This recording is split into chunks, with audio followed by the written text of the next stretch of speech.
मोहनपुर गांव में शिवम एक चौकीदार था। वह रात भर गांव की गलियों से लाठी लेकर आवाज लगाता घूमता था। इसके चलते गांव वाले चैन की नींद सोते थे। वह रात को अपना खाना लेकर निकलता और शिवजी के मंदिर में जाता था। रात के समय जब पुजारी जी मंदिर बंद करते तब वह अपने काम पर निकल जाता था। एक दिन पुजारी बाबा ने उससे पूछा, पुजारी शिवम, यह सभी गांव वाले सुबह मंदिर आते हैं और तू रात को मंदिर आता है, इसके बाद मंदिर बंद होने तक बैठा रहता है। शिवम, पंडित जी, जब तक मैं भगवान के दर्शन नहीं कर लेता मैं अपने काम पर नहीं जा सकता। दूसरा, जब तक भगवान बैठे रहते हैं मुझे गांव की चिंता नहीं है। जब ये सो जाते हैं तब मैं गांव की रखवाली करने निकलता हूँ। मुझे इतना विश्वास है शिवजी हर हर। पंडित जी, मेरा विश्वास अटूट है। इसी तरह समय बीत रहा है। एक दिन मंदिर में एक सेठ जी आए और पुजारी जी से बोले, पंडित जी, मेरे कोई संतान नहीं है। मैं भगवान भोलेनाथ की पूजा करना चाहता हूँ। पंडित जी सेठ जी से पूजा करवा देते हैं। भगवान ने चाहा तो तुम्हें अवश्य संतान की प्राप्ति होगी, लेकिन उसे लेकर मंदिर में दर्शन करने अवश्य आना। 1 साल बाद सेठ जी के घर में बेटा पैदा होता है। वे अपनी पत्नी व बच्चे के साथ मंदिर पहुंच जाते हैं। पंडित जी, भोले बाबा ने मेरी पुकार सुन ली। यह सुनकर पंडित जी भी बहुत खुश होते हैं।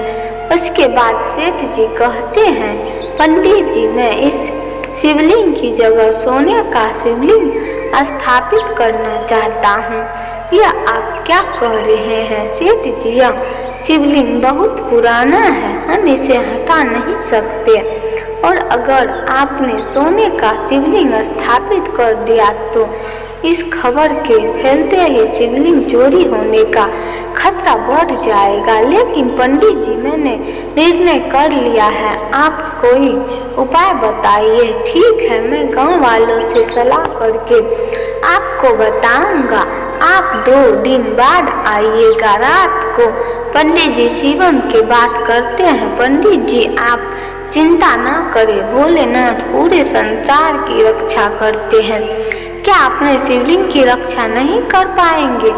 आप यह काम कीजिए। सेठ जी ने कहिए, इस शिवलिंग को ये सोने से मरवा दे, इससे यह शिवलिंग सोने का दिखने लगेगा और इसे हटाना भी नहीं पड़ेगा। लेकिन चोरों की नजर में तो सोने का शिवलिंग होगा, उन्हें थोड़ी पता होगा कि यह पत्थर का है। आप उसकी चिंता मत कीजिए, सब भोलेनाथ पर छोड़ दीजिए। पंडित जी अगले दिन सेठ जी को सब बता देते हैं। सेठ जी शिवलिंग पर सोना लगाने का काम शुरू करवा देते हैं। 1 महीने में शिवलिंग सोने का दिखने लगता है। एक दिन पंडित जी शिवम को बुलाते हैं। शिवम, तुम्हारी बात मानकर मैंने सेठ जी से शिवलिंग पर सोने को चढ़ा दिया, लेकिन रात में इसकी रखवाली तुम्हारे जिम्मे है। पंडित जी, वैसे तो मेरे रहते पूरे गांव में चोरी नहीं हो सकती, लेकिन फिर भी मैं मंदिर का विशेष ध्यान रखूंगा। एक दिन रात को शिवम मंदिर के पास से गुजर रहा था तो उसने देखा मंदिर के द्वार खुले हैं और एक आदमी शिवलिंग के पास कंबल ओढ़ कर बैठा है।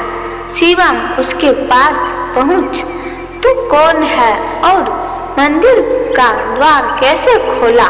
चोर है क्या तुम? नहीं, मैं चोर नहीं हूँ, मैं केवल यह सोना हटाना चाहता हूँ। तुम इस सोने को ले जाओ।